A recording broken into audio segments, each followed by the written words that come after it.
Hello everyone, आज हम बात करेंगे सेरिब्रल पाल्सी के बारे में। सेरिब्रल पाल्सी एक न्यूरोलॉजिकल कंडीशन है। ठीक है, ये मेनली हमारी बॉडी के जो मूवमेंट होते हैं या मसल टोन होती है, पोस्चर होता है, उसको अफेक्ट करता है। तो ये यूजुअली अर्ली ब्रेन डेवलपमेंट के दौरान किसी डैमेज की वजह से होता है, या तो प्रेगनेंसी के टाइम पे या बर्थ के टाइम पे या बर्थ के शुरुआती महीनों के टाइम पे कह सकते हैं। ठीक है, तो हम सिंपल शब्दों में ये कह सकते हैं कि सेरिब्रल पाल्सी ऐसी कंडीशन है जो ब्रेन, जो हमारा जो पार्ट है ब्रेन का जो मूवमेंट कराता है, उसको अफेक्ट करता है।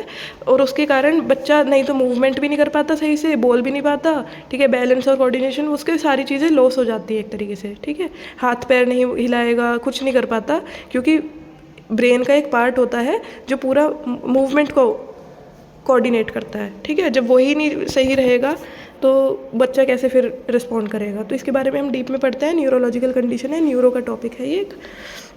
Cerebral palsy is a non-progressive but often changing group of permanent disorders of movement and posture causing activity limitation attributed to non-progressive disturbances in the developing fetal or infant brain।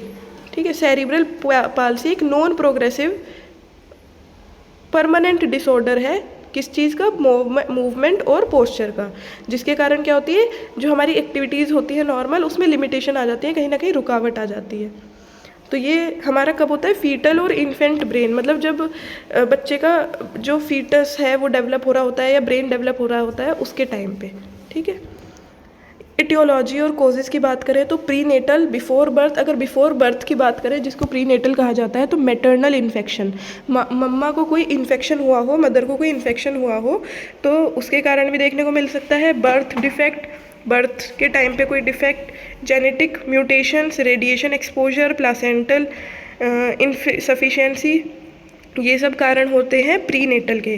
Perinatal की बात करें, around birth, birth के time पे birth asphyxia, prematurity, low birth weight, neonatal stroke, traumatic delivery, मतलब कहीं ना कहीं wait कम था बच्चे का, प्री मेच्योर बर्थ हो गया, या वो ब्रीच प्रेजेंटेशन, मतलब उल्टा पैदा होना एक तरीके से बच्चे का, या नियोनेटल स्ट्रोक, बच्चे का पैदा होते ही स्ट्रोक आना उसको, या ट्रॉमेटिक डिलीवरी, इन सब कारण के होता है। इन सब कॉजेज़ की वजह से बच्चे में सेरिब्रल पाल्सी देखने को मिलता है। पोस्ट नेटल की बात करें, आफ्टर बर्थ क्या कारण रहते हैं कि बर्थ के बाद कोई हेड इंजरी हो गई हो, या कोई इन्फेक्शन हो गया हो, like meningitis and encephalitis, kernicterus due to severe jaundice, severe jaundice हो गया हो, तो उसके कारण भी हमें पोस्टनेटल में देखने को मिल सकता है।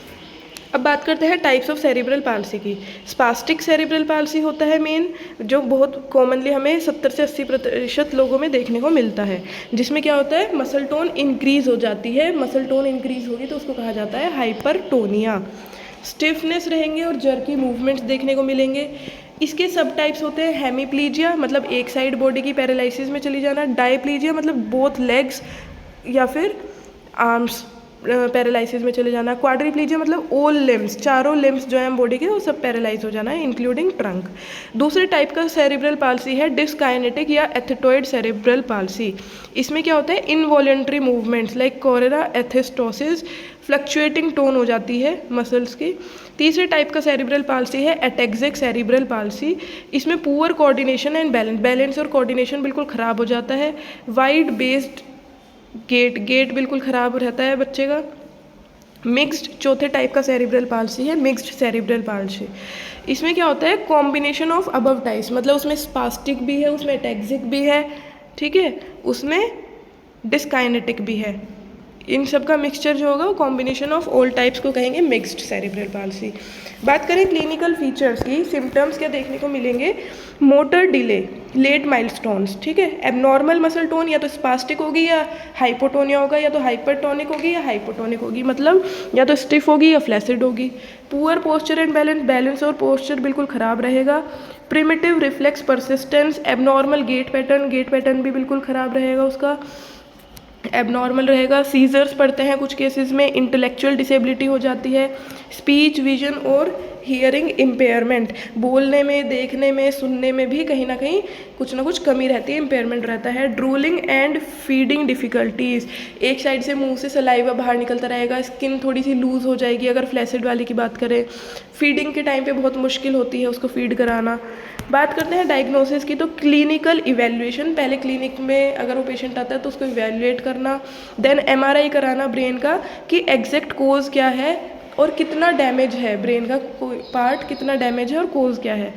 डेवलपमेंटल स्क्रीनिंग, ठीक है, स्क्रीनिंग टेस्ट होता है। रिफ्लेक्स टेस्ट होंगे टोन के लिए।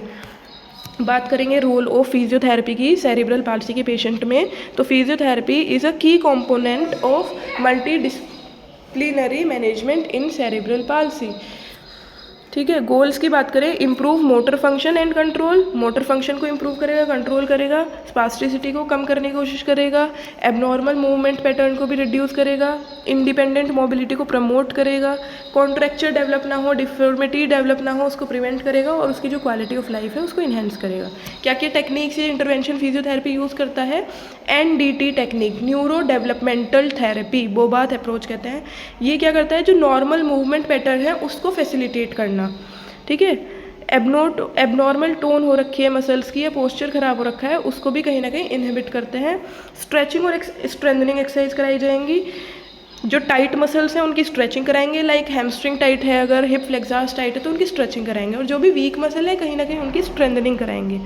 Gate training, use of parallel bars, treadmills और असिस्टिव डिवाइसेस, किस लिए? गेट पैटर्न को करेक्ट करने के लिए। जो पैरेलल बार आते हैं, ट्रेडमिल जिस पे वॉक करते हैं, ठीक है, इस तरीके से उसकी गेट ट्रेनिंग करेंगे। बैलेंस कोऑर्डिनेशन ट्रेनिंग करेंगे, ट्रंक को कंट्रोल करने की एक्टिविटीज़ उसको सिखाएंगे, इक्विलिब्रियम रिएक्शंस उसको टीच करेंगे, ठीक है। Positioning and handling techniques, use of wedges, rolls and orthotics, prevent contractures and promote function, उसको पोजीशन वगैरह, उसे रोलिंग कैसे करनी है, ये सब चीज़ें आपको सिखानी पड़ेंगी सारी। Functional mobility training, transfer training, standing, walking, stair climbing, सब कुछ उसे आपको प्रॉपर टीच करना पड़ेगा। और इसमें क्योर नहीं हो पाता, सेरिब्रल पाल्सी का पेशेंट ठीक नहीं हो पाता, बट कहीं ना कहीं या तो आप उसको प्रिवेंट, मतलब कॉम्प्लिकेशंस आगे ना बढ़ें उसको प्रिवेंट करते हो, कंट्रोल करते हो, ठीक है। Use of orthotic devices like AFOs and KFOs, ठीक है। Standing frames, walkers. AFO होते हैं एंकल फुट ऑर्थोसिस, नी एंकल फुट ऑर्थोसिस, जो ऑर्थोसिस होते हैं वो सब चीज़ें यूज़ करके, मतलब शूज़ उनके स्पेशल टाइप के बनते हैं, ऑर्थोटिक डिवाइस लगा के शूज़ बनाए जाते हैं। इलेक्ट्रिकल स्टिमुलेशन देंगे मसल स्ट्रेंथ और फंक्शन को इम्प्रूव करने के लिए, ठीक है। हाइड्रोथेरेपी भी यूज़ कर सकते हैं स्पास्टिसिटी को रिड्यूस करने के लिए और मूवमेंट को इन्हेंस करने के लिए। Parent care giver training, home exercise program set किया जाता है, handling and positioning proper set की जाती है। तो ये था हमारा सेरिब्रल पाल्सी के बारे में पूरा। तो सेरिब्रल पाल्सी ज़्यादातर क्या, मतलब मेनली बच्चों में ही देखने को मिलती है, बस फ़र्क इतना होगा या तो प्रीनेटल या पोस्टनेटल या पेरीनेटल, ठीक है। मतलब जन्म से पहले मदर को कोई इन्फेक्शन हो या तो उसके कारण, या पेरीनेटल मतलब बच्चे को डिलीवरी के टाइम पे कुछ ना कुछ दिक्कत आ गई हो, इन्फेक्शन हो गया हो, या पोस्टनेटल कोई हेड इंजरी या स्ट्रोक वगैरह हो गया हो, उस टाइम पे होता बच्चों में ही है। और ये स्पेशल टाइप के बच्चे हो जाते हैं, फिर इनके जो मूवमेंट वगैरह सब पूरा अफेक्ट होता है, तो इनकी फिजियोथेरेपी प्रोग्राम बहुत लॉन्ग टर्म तक यूज़ होती है। मेडिकेशंस पे रहते हैं बच्चे, मूव नहीं कर पाते हैं, एक तरीके से बोल नहीं पाते हैं, स्पीच थेरेपी भी चलती है इनकी, ठीक है। बहुत सारी चीज़ें होती हैं, और जब आप पेशेंट देखोगे बच्चों के पीडिया में देखने को मिलेगा, ये न्यूरोलॉजिकल कंडीशन है। So thank you class. किसी का कोई डाउट हो, क्वेरी हो, कमेंट सेक्शन में पूछ सकते हो।